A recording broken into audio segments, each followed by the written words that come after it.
Hello student, twelfth का जो English course syllabus है उसको मैं पहले ही डिस्क्राइब कर चुका हूँ। उसमें रीडिंग सेक्शन, राइटिंग सेक्शन और लिटरेचर सेक्शन, ये 3 सेक्शन में डिवाइड है।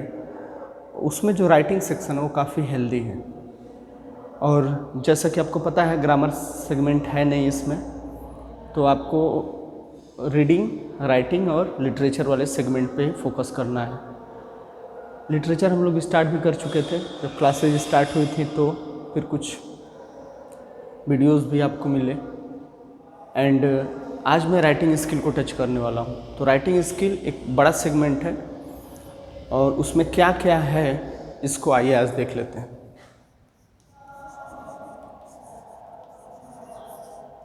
राइटिंग स्किल के अकॉर्डिंग आपको 3 तरह की राइटिंग आएंगी इसमें। एक शॉर्ट राइटिंग,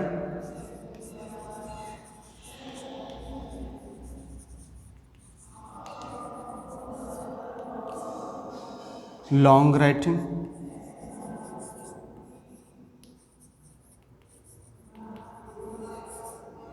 और वेरी लॉन्ग राइटिंग।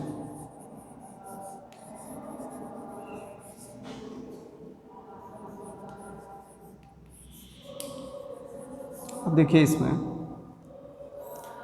अब ये 3 तरह के राइटिंग स्किल्स आपके इससे रिलेटेड क्वेश्चंस आएंगे, जिसमें शॉर्ट राइटिंग के कुछ क्वेश्चंस होंगे, फिर लॉन्ग राइटिंग, फिर वेरी लॉन्ग।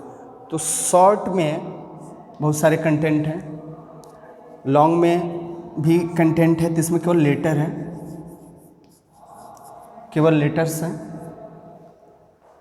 और इसमें डिबेट,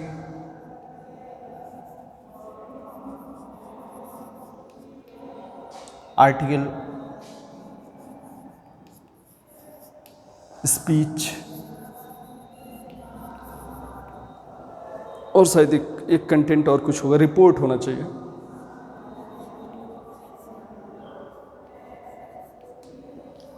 ओके, इसमें केवल लेटर्स है और इसमें शॉर्ट राइटिंग में आपका एडवर्टाइजमेंट है,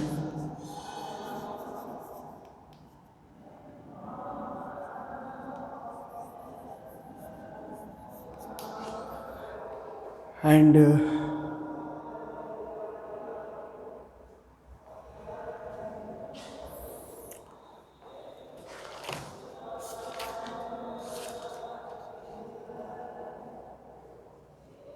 नोटिस है, पोस्टर है,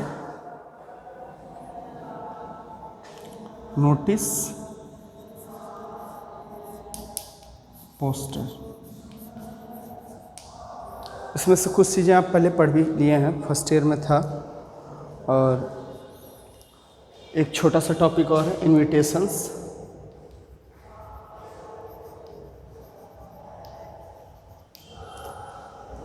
तो ये राइटिंग, शॉर्ट राइटिंग में आपको इतना पढ़ना है, एडवर्टाइजमेंट, नोटिस और पोस्टर और invitations.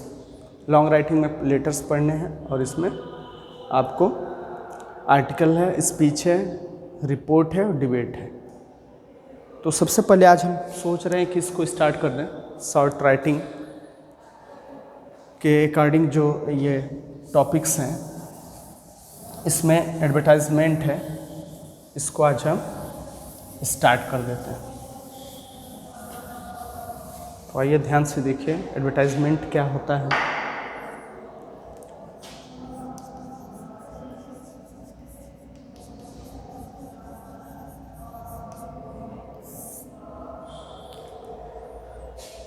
Advertisement actually it's a composition of video or writing or poster, you can say, that express about a product or service. Means ये है कि एडवर्टाइज का सेंस ये होता है कि कोई भी प्रोडक्ट हो या सर्विस हो, कोई सेवा हो या कोई उत्पाद हो, उसके लिए उसके अप्रिसिएशन में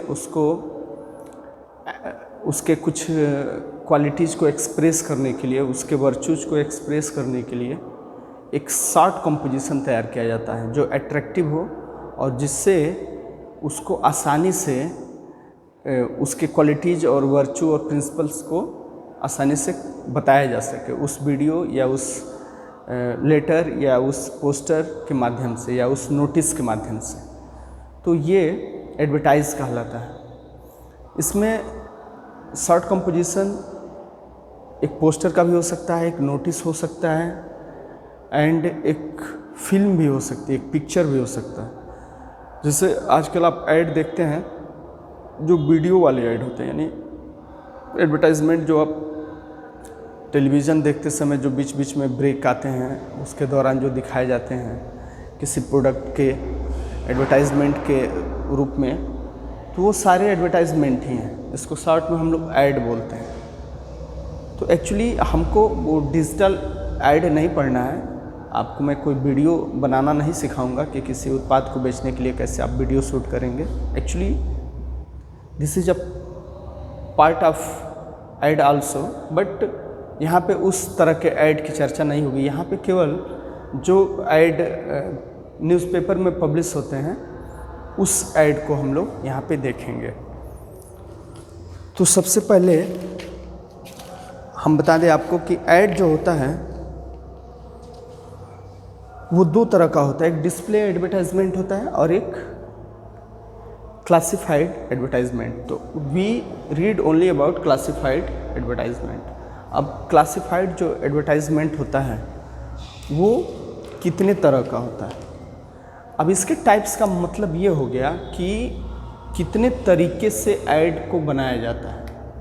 ओके, तो अब एक चीज़ का आप ध्यान रखेंगे, क्लासिफाइड है तो ये केवल रिटेन में होगा, इसका कोई मूवी शूट नहीं होगा। मीन्स इसका कोई आप वीडियो क्लिप नहीं तैयार करेंगे। मीन्स क्या है, हम लोग केवल और केवल एडवर्टाइजमेंट जो पढ़ेंगे वो क्लासिफाइड एडवर्टाइजमेंट के बारे में पढ़ेंगे। यही आपके सिलेबस में है भी। तो एडवर्टाइजमेंट में इसके कई टाइप होते हैं। टाइप का बेस ये है, इसके टाइप होने का बेस ये है कि स्ट्रक्चर के बेस पे, जैसे हर एक प्रोडक्ट का या सर्विस का एडवर्टाइजमेंट का जो सेफ है, जो उसका फॉर्मेट है वो अलग अलग होता है। जैसे पहले तो आप ऐड को समझिए कि ऐड क्या होता है। मैंने शुरू में ही बताया कि ऐड विज्ञापन, जिसको हिंदी में विज्ञापन बोलते हैं। विज्ञापन किसी प्रोडक्ट या सर्विस को प्रमोट करने के लिए, उसका प्रचार करने के लिए किया जाता है। तो इसमें क्या क्या चीज़ें आ सकती हैं। जैसे फॉर एग्ज़ाम्पल कोई चीज़ ऐसी होगी जो आपके पास है, आप उसको देना चाहते हैं, तो उसके लिए क्या करेंगे, ऐड करेंगे आप, तो वही ऐड होता है। तो इसमें सबसे पहले जो आता है situation,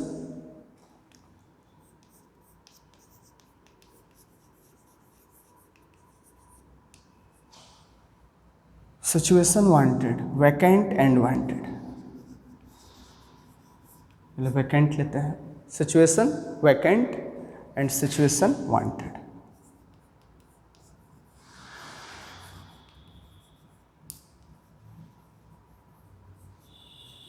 situation vacant and situation wanted. और भी होता है टू लेट। आपके सिलेबस में जो जो चीज़ें हैं, to let, accommodation,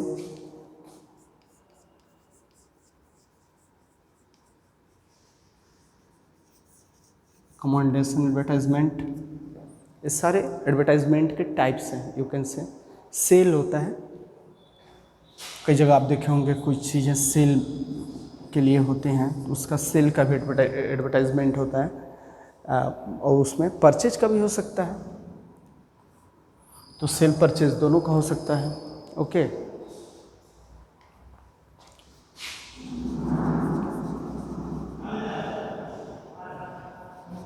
cell and purchase, तो इसका भी एडवर्टाइजमेंट होता है। अब आप इसके केवल टाइप्स पे ही ध्यान दे रहे होंगे तो आपको पता चल रहा होगा कि एडवर्टाइजमेंट कैसे होता है। ओके, तो और भी कुछ एक दो टाइप हैं आपके सिलेबस में। एजुकेशन है, टूर है, एजुकेशन से रिलेटेड भी एडवर्टाइजमेंट होता है।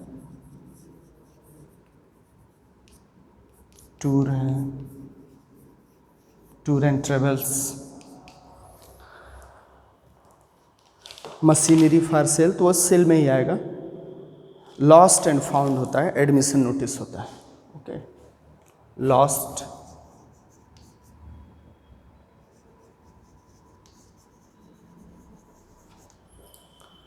Lost and found and admission notice.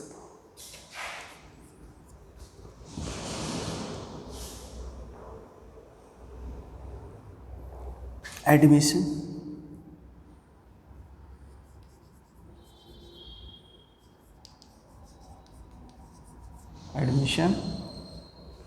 And एक और होता है अपील।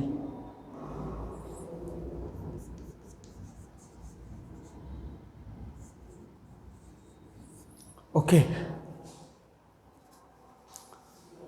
तो this are the types of advertisement. अब आपको थोड़ा सा ध्यान देना है यहाँ पे, ये देखिए, ये situation wanted, situation vacant and situation wanted, to let, recommendation, यह है admission, appeal, lost and found, और आपका education,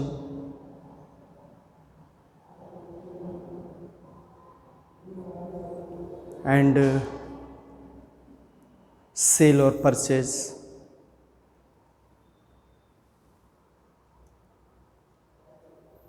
tour, okay, tour and travels जो होता है। तो ये सारे, अब देखिए माइंड में ये आपके होना चाहिए कि एडवर्टाइजमेंट मतलब उसका प्रचार करना है। तो एडवर्टाइजमेंट में सिचुएशन वैकेंट और सिचुएशन वांटेड दोनों को हम एक साथ देखेंगे। एक्चुअली सिचुएशन वांटेड का मतलब किसी चीज़ की वांट होनी, या वैकेंट का मतलब होता है कोई चीज़ खाली होती है, कोई पोस्ट हो या कोई सर्विस हो, इस पे कोई मैन पावर की ज़रूरत हो, तो वो खाली होता है, तो उसके लिए वांट आता है, जिसको आप बोलते हैं कि आपको वांट है वहाँ पे काम करने की। और एक तरीका ये होता है वैकेंट होता है। तो यहाँ पे दो तरीके होते हैं। एक तो ये कि मान लीजिए फॉर एग्जांपल कोई एक फर्म है या कोई इंस्टीट्यूशन है, वहाँ पे सर्विस है। ओके, तो सर्विस है, तो एक तो तरीका मान लीजिए कि यहाँ पे सर्विस है, एक कोई फर्म है, यहाँ पे सर्विस है, सर्विस है यहाँ पे। आइए एक यहाँ पे मैन पावर्स हैं, इसके पास क्या है, सर्विस करने का पावर है। तो ये सर्विस देने वाला है और ये सर्विस लेता है। तो इसके पास अगर ज़रूरत पड़ेगी तो वो क्या करेगा, वो वैकेंट निकालेगा, वो बोलेगा कि सिचुएशन वैकेंट, और ये क्या करेगा, वांट बोलेगा।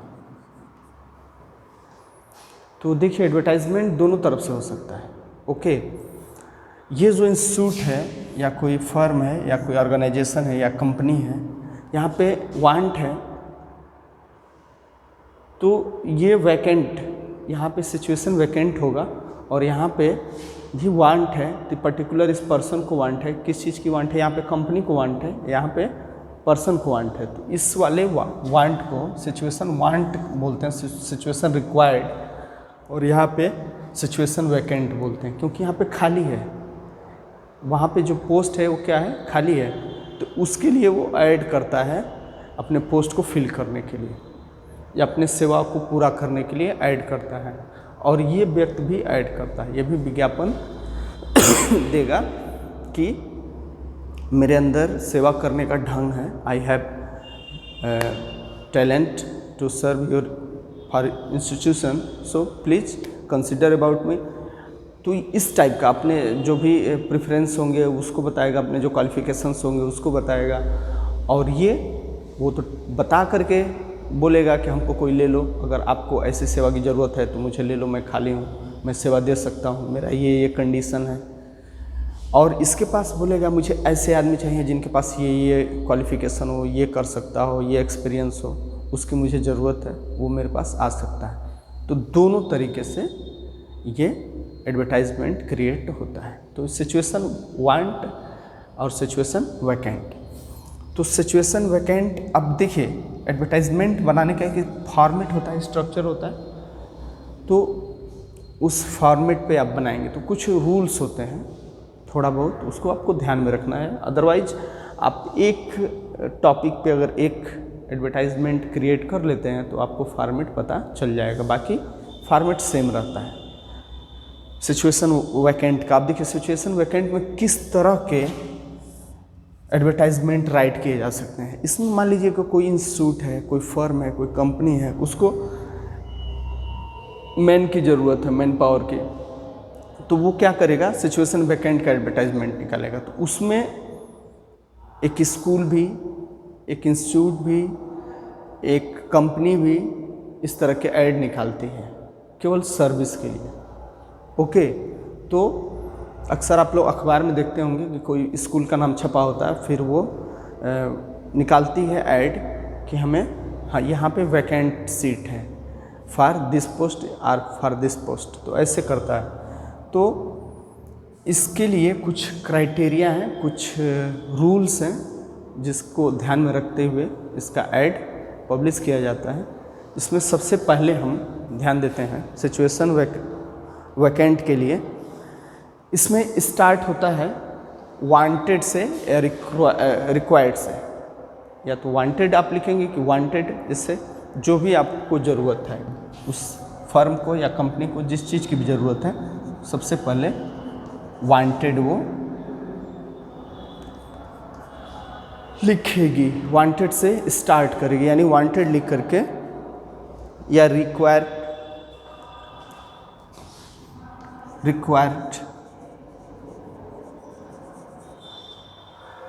इसको रिक्वायर है, किस चीज़ की रिक्वायर है, तो जो भी चीज़ हो, इन दोनों में से कोई एक वर्ड इस्तेमाल करके जो भी चीज़ का रिक्वायर हो, तो रिक्वायर्ड उसका क्या हो जाएगा। जैसे मान लीजिए फॉर एग्जांपल एक टीचर के लिए आ रहा है,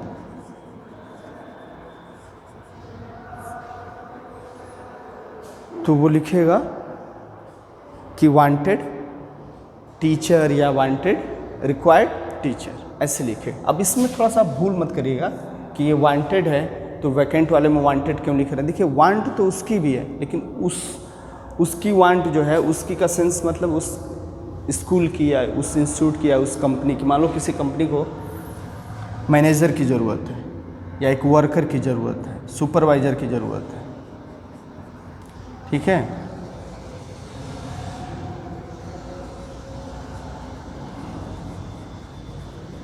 तो क्या करेगा, निकालेगा फॉर वर्कर्स या फॉर सुपरवाइज़र या फॉर जो भी है। तो वांट तो उसको है ना, वांट तो उसको है, लेकिन ये यहाँ पे वांट लिखने का सेंस ये नहीं कि वैकेंट में आप वांट की ज़रूरत कर दें, क्योंकि जब वो खुद सर्विस प्रोवाइडर अपना ऐड करेगा तो वो इस तरह के स्ट्रक्चर में एडवर्टाइज़ नहीं देगा, बिल्कुल नहीं देगा। उसका एडवर्टाइज़ देने का जो तरीका होगा वो अलग होगा। तो आपको ये चीज़ दिमाग में बिठा के रखनी है कि सिचुएशन वैकेंट और सिचुएशन वांटेड।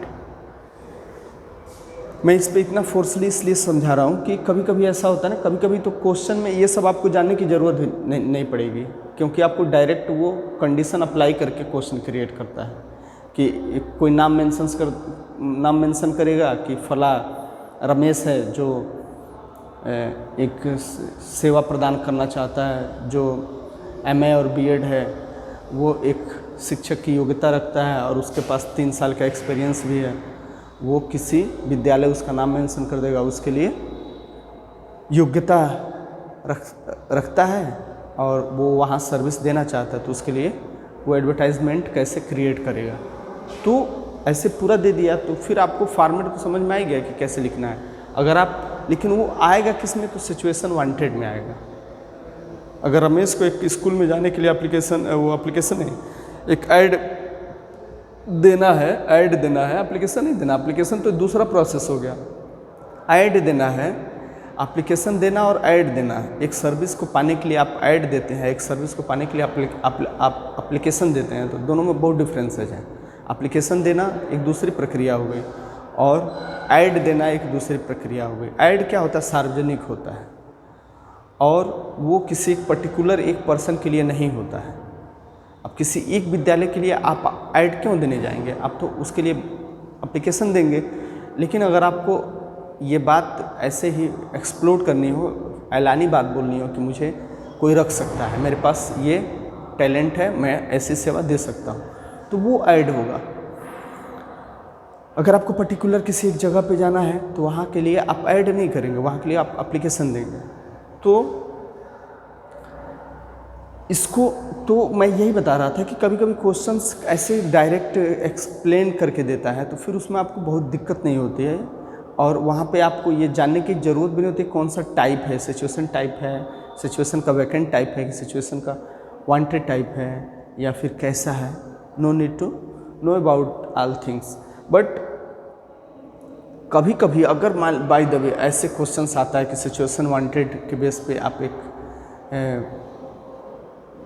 लिखिए जिसके लिए क्वालिफिकेशन ये होना चाहिए, फिर तो आप थोड़ी सी प्रॉब्लम में आ जाएंगे कि सिचुएशन वांटेड पे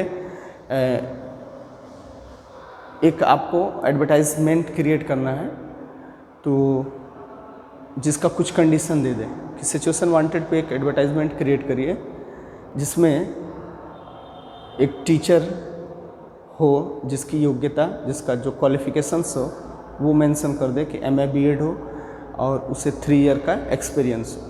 तो फिर उसमें आप समझ नहीं पाएंगे कि वो किस टाइप से ऐड करना है, वो विद्यालय की तरफ से करना है कि उस आदमी की तरफ से करना है, इसलिए ये भी जानना जरूरी है। तो वैकेंट और वांटेड, बस वर्ड्स को आपको समझना है। तो वैकेंट वाले में ये wanted, first of all wanted, कुछ इसके स्टेप होते हैं वैसे ही आप लिखते हैं। तो पहला स्टेप में आ जाएगा वांटेड या रिक्वायर्ड, जो भी रिक्वायर होगा, टीचर है, मैनेजर है, वर्कर है, उसको आप लिखेंगे। फिर नेम ऑफ द पोस्ट, उसके बाद आप लिखते हैं name of the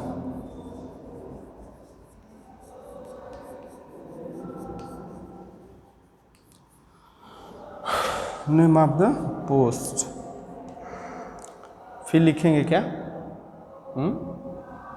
name of the post के बाद हाँ नंबर ऑफ द पोस्ट,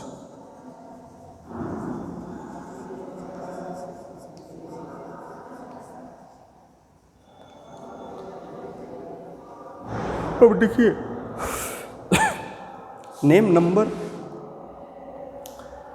फिर आपको मान लीजिए आपके पास ये फला पोस्ट खाली है, इतने संख्या में पोस्ट है, 10, 20, 25, 1000, 2000 ऐसे भी होता है, या 1 या 2, एक भी हो सकता है। देखिए एक के लिए भी यहाँ पे थोड़ा सा ये भी समझ लीजिए, एक के लिए भी आप ऐड कर सकते हैं। अगर आपको केवल एक पर्सन चाहिए, एक पोस्ट है, तो ओनली 1 पोस्ट के लिए you can make advertisement. But vacant पे होता है, सिचुएशन वैकेंट पे, सिचुएशन वैकेंट पे 1 पोस्ट के लिए भी कर सकते हैं। लेकिन अगर आपको कोई 1 मैन है वो भी कर सकता है। बहुत सारे अगर चीज़ें वांटेड हों तो वो कर सकता है, जैसे सबको वांट हो उस व्यक्ति की तो वो ऐड कर सकता है।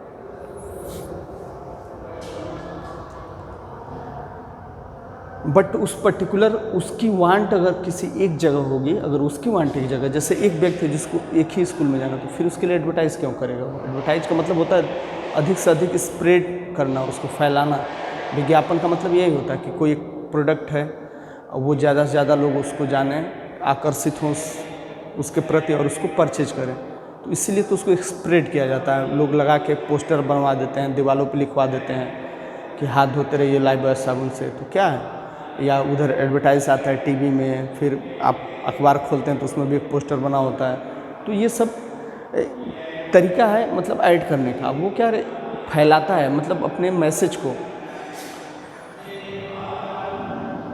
तो name of the post, name of the number of the post, उसके बाद क्वालिफिकेशंस या अदर कोई प्रेफरेंस हो, समझ रहे हैं ना। क्वालिफिकेशन तो मस्ट है। मान लीजिए किसी को मैनेजर चाहिए तो वो BCom + MBA हो, तो ये क्वालिफिकेशन वो पहले से ही शो करेगा कि मुझे, हाँ थोड़ा तेजी से देखते हैं इसको। बीकॉम प्लस MBA इस टाइप का हमको चाहिए। फिर वो क्या करेगा कि क्वालिफिकेशन अपना बताएगा, फिर कुछ प्रेफरेंसेस देगा। कई बार ऐसा भी होता है कि कोई मान लीजिए कि कोई मान लो रिसेप्शनिस्ट रख रहा है तो वो फीमेल को ही ज़्यादा प्रीफर कर रहा है, तो वो फीमेल कंपलसरी कर सकता है कि केवल फीमेल चाहिए हमको, तो वो प्रेफरेंस में वो सारी चीज़ें आती हैं। या मेल फीमेल बोथ हो गया, या कुछ एक्सपीरियंस वो मांग रहा हो कि नहीं कम से कम 3 साल जो कहीं काम किया हुआ ही मेरे पास आएगा, अदरवाइज 3 साल का एक्सपीरियंस नहीं है तो नहीं आएगा। तो एक्चुअली ये भी this is a part of also qualification, but वो उसको अलग रखते हैं। फिर उसके बाद क्या करता है वो अपना डेजिग्नेशन, जो देखिए ऐड कई बार कोई जारी करता है तो नेम और डेजिग्नेशन, जब भी नेम लिखिए तो डेजिग्नेशन के साथ नेम होता है, अदरवाइज केवल नेम भी डाल सकते हैं इंस्टीट्यूट का, और या कोई अथॉरिटी नेम है तो उसको डाल सकते हैं, या इंस्टीट्यूट का मैक्सिमम इंस्टीट्यूट का नेम होता है। और उसके बाद अपना कॉन्टैक्ट एंड ये ईमेल। तो ये एडवर्टाइजमेंट में ये सब थोड़ा सा न्यू है, ईमेल वगैरह, ईमेल कॉन्टैक्ट ये कंपलसरी होता है, लास्ट में आप इसको लिखते ही लिखते हैं। तो this is the format of situation vacant type advertisement. Okay, अब इसके ठीक अपोज में देखिए जो वांटेड है उसमें क्या होता है। जो वांटेड पर्सन है, जो अभी मैंने शुरू में आपको बताया था कि ये है जो पर्सन सर्विस देने प्रोवाइडर होता है, जो सर्विस देता है, जो देने की क्षमता रखता है, वो जब अपना एडवर्टाइजमेंट क्रिएट करेगा तो क्या करेगा, हाँ क्या करेगा बताइए। वो क्या करेगा कि सबसे पहले तो वो क्या करेगा, अपना बायोडाटा देगा ना। पहले तो अपने बारे में बताएगा कि मैं फला फला फला, मेरे पास ये क्वालिफ़िकेशन अकॉर्डिंग टू मतलब जिस पोस्ट के लायक है, अकॉर्डिंग टू हिज पोस्ट, वो अपने जो भी क्वालिफ़िकेशंस हैं वो सब शो करेगा। उसमें हो जाता ये है कि इसमें मिनिमम क्वालिफ़िकेशन वाले लोग भी शामिल हो जाते हैं जो वैकेंट होता है। इसमें क्या होता है कि कभी कभी मान लीजिए कि किसी इंस्टीट्यूट को ओनली BA और B.Ed टीचर चाहिए, फॉर एग्जांपल आपको बता रहा है B.Ed और B.Ed टीचर चाहिए, और कोई एक्सपीरियंस ना हो तो भी चलेगा, फ्रेशर हो तो भी चलेगा, या 2 ईयर का एक्सपीरियंस मांग रहा हो। ओके, अब मान लीजिए कि ये अपना ऐड दिया, तो उसके लिए जो मात्र BA B.Ed है वो वहाँ जा सकता है, या जो इससे अधिक पढ़ा है वो भी जा सकता है, कंडीशन है वहाँ पे। लेकिन इसने ऐड नहीं दिया, इसको रिक्वायरमेंट है, इस यहाँ वैकेंट है पोस्ट, ये ऐड नहीं दिया, लेकिन इसने एक ऐड देख लिया, इसने ऐड न दिया, अभी देने के बारे में सोच ही रहा है कि हमारे पास तो 1 ही लोग की कमी है या 2 लोगों की कमी है, उसके लिए चलिए हम ऐड निकालते हैं। उसका मैनेजर सोच रहा है अपने दिमाग में 2 पोस्ट है, एक फिजिक्स का है, एक मैथ का, हम निकालते हैं सपोज दैट। अब देखिए वो भी फिराक में है कि एडवर्टाइज करते हैं, तब तक वो पेपर पढ़ रहा है, उसमें एडवर्टाइजमेंट वो खुद देख लिया। उस एडवर्टाइजमेंट में देख क्या रहा है कि एक पर्सन है जो अपना ऐड दिया है, जो क्या है MSc B.Ed है, MSc B.Ed है, और उसके पास 5 ईयर का एक्सपीरियंस है। तो क्या करेगा वो, डायरेक्ट इसको कॉल कर देगा। एक को देख रहा है कि BSc B.Ed है और 3 ईयर का एक्सपीरियंस है, तो उसको कॉल कर लेगा। और जो ये वांट चाहता है वो ये ऑफर करता है, तो ठीक इसका अपोजिट होता है, यू कैन से इसका अपोजिट होता है कि इसका सिचुएशन वैकेंट का सिचुएशन वांटेड। और ये अक्सर firm, institute, school, university, college के लिए ये लिखा जाता है, एडवर्टाइजमेंट ये होता है। ओके, तो ये थोड़ा सा इम्पॉर्टेंट है, इसलिए ज़्यादा इस पर फोकस कर रहा हूँ। इसके बाद इन सबको भी एक दिन में सबको देख लिया जाएगा। आज एक वीडियो में बस इन दोनों को देखिए। तो इसका फॉर्मेट ये माइंड में आप रखेंगे, फिर मैं आपको एक लिखवा भी दूंगा, आप प्रैक्टिस करेंगे। तो अब लिखेंगे तो ओवरऑल क्या होता है, इसमें आपकी राइटिंग स्किल अच्छी होनी चाहिए, और जो ग्रामर का आप अप्लाई करेंगे वो ग्रामेटिकली सही होना चाहिए, बस ज़्यादा कोई दिक्कत नहीं है। तो देखिए ग्रामर आपको पढ़ना नहीं, अब तक जो आप ग्रामर पढ़े हैं 11 क्लास तक, शुरू से बचपन से उस सारे ग्रामर को स्ट्रॉन्ग करके रखना है। और देखिए कई बार तो ऐसा होता है कि +2 में आके खूब ग्रामर पढ़ना पड़ता है, एक भी नहीं, एक भी टॉपिक, एक भी पॉइंट नहीं है। लेकिन ये बताइए, आप एक अच्छा एडवर्टाइजमेंट राइटिंग करने के लिए ग्रामर मिस्टेक से करेंगे तो फिर आपका 4 नंबर का आता ही है। अब सोचिए ये सबसे शॉर्ट राइटिंग स्किल का अभी एक टॉपिक है, यही 4 नंबर का आएगा, तो फिर आपको एक एक नंबर आपके लिए महत्वपूर्ण होता है। अब इसमें 4 में आप 2 गंवा देते हैं तो फिर उसका फ़ायदा क्या होगा? तो वो कैसे स्ट्रांग होगा? इसमें आपको ग्रामेटिकल फॉल्ट कोई देखना पसंद नहीं करता, या आप आंसर नहीं कर रहे हैं, आप कोई कहानी नहीं लिख रहे हैं कि चलो थोड़ा सा मिस्टेक, लॉन्ग आंसर नहीं दे रहे हैं कि चलो चल गया ग्रामेटिकली थोड़ा सा फॉल्ट है, या मैथमेटिक्स नहीं हल कर रहे हैं कि चलो स्टेप लिखते समय कुछ इधर का उधर सेंटेंस हो गया तो चलेगा। यहाँ पे आपको ग्रामेटिकली ध्यान देना है। तो कई बार अपने एडवर्टाइजमेंट को, अपने आर्टिकल को अच्छा करने के लिए, अपने लेटर को अच्छा करने के लिए कि उसमें ग्रामेटिकली कोई फॉल्ट ना हो, उसके लिए आदमी ग्रामर को मजबूरी में प्रिपेयर करता है। तो ये चीज़ है, तो ये मत समझिए कि अब ग्रामर पढ़ना ही नहीं है। ग्रामर नहीं पढ़ना है ठीक है, लेकिन ग्रामर से जुड़ी चीज़ें आपको करनी है, तो उसको आप हमेशा आप ध्यान में रखें। तो ये आपका फॉर्मेट पूरा हो गया। अब देखिए, तो आप इसको लिख सकते हैं और मैं एक वीडियो में फिर आपको लिख के बताऊंगा भी। अब देखिए, सिचुएशन वांटेड जो होता है इसको देखिए,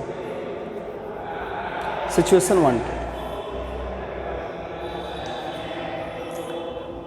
इसमें वही चीज़, एक पर्सन है जिसके पास क्वालिफिकेशंस हैं और उसने दे दिया, तो वो जब देगा तो क्या करेगा? वो जो देगा तो सबसे पहले वो अपना क्या करेगा? पर्सनल डाटा देगा, पर्सनल डाटा।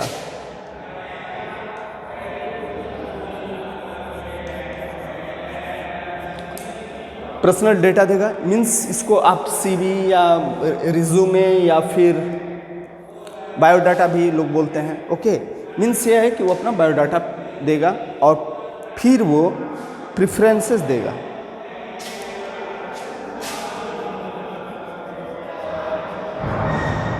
तो ये कुछ टॉपिक्स हैं, एक्चुअली आप लिखते हैं तो ऐसे ही नोटिस के जैसे ही लाइन बाय लाइन, बट ये एक इसके स्टेप हैं, स्टेप, इसको आप ध्यान में रखेंगे।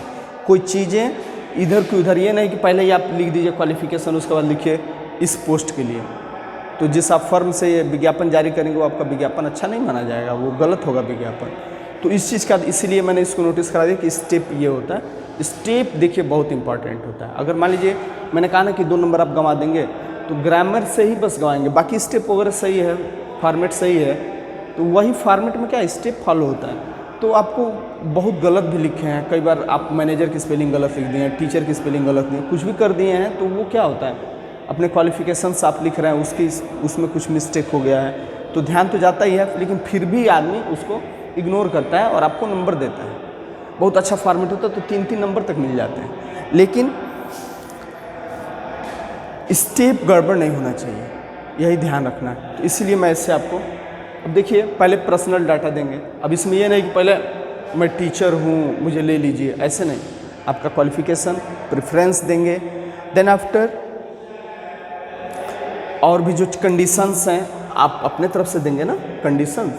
जैसे मान लीजिए कि रेगुलर आप सर्विस देंगे या पार्ट टाइम देंगे या फुल टाइम, जो भी है वो सारी चीज़ें आप उसमें नोटिस करेंगे। देन आफ्टर अपना जो है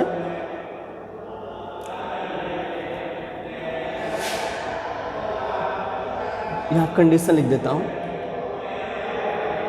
देखिए ये चीज़ें जो हैं, अगर वो चीज़ें बनती हैं उस साइड में आपके तरफ से, तो वो यही सीक्वेंस होना चाहिए। कई बार मान लीजिए ये कंडीशन आपका नहीं बना, तो डायरेक्ट अपना बायोडाटा दिए, प्रेफरेंस दिए और फिर अपना नेम,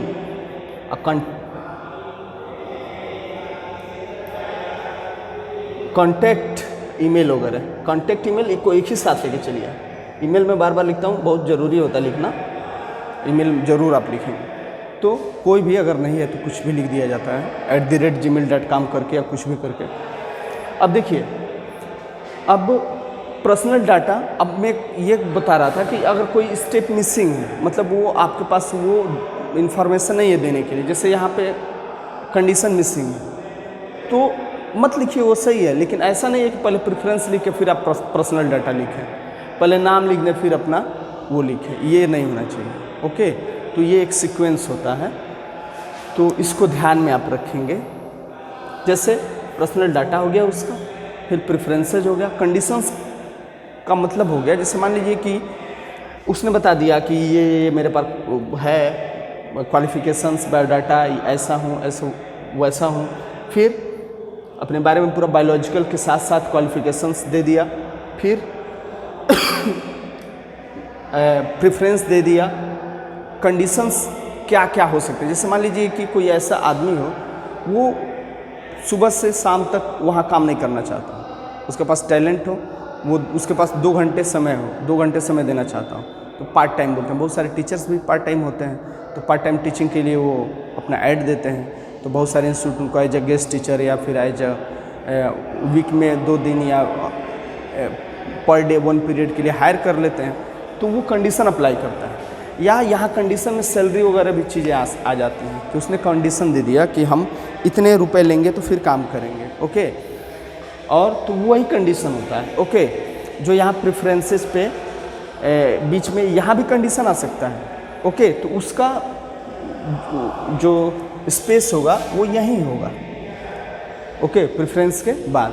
तो इस चीज़ का ध्यान रखें। फिर उसके बाद नेम और, तो ये एक स्ट्रक्चर है दोनों का। तो वैकेंट और वांटेड, सिचुएशन वांटेड और सिचुएशन वैकेंट। तो सिचुएशन वैकेंट और सिचुएशन वांटेड दोनों का ये लगभग स्ट्रक्चर है। दोनों का एक आप बहुत सारी बुकें हैं, उसको लेकर एडवर्टाइजमेंट राइटिंग करिए। घर बैठे हैं तो बैठे बैठे कुछ ना कुछ लिखते पढ़ते रहिए।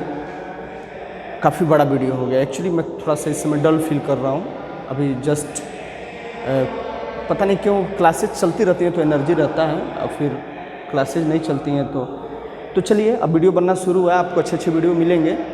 अब आज के लिए इतना ही, ओके, थैंक्स।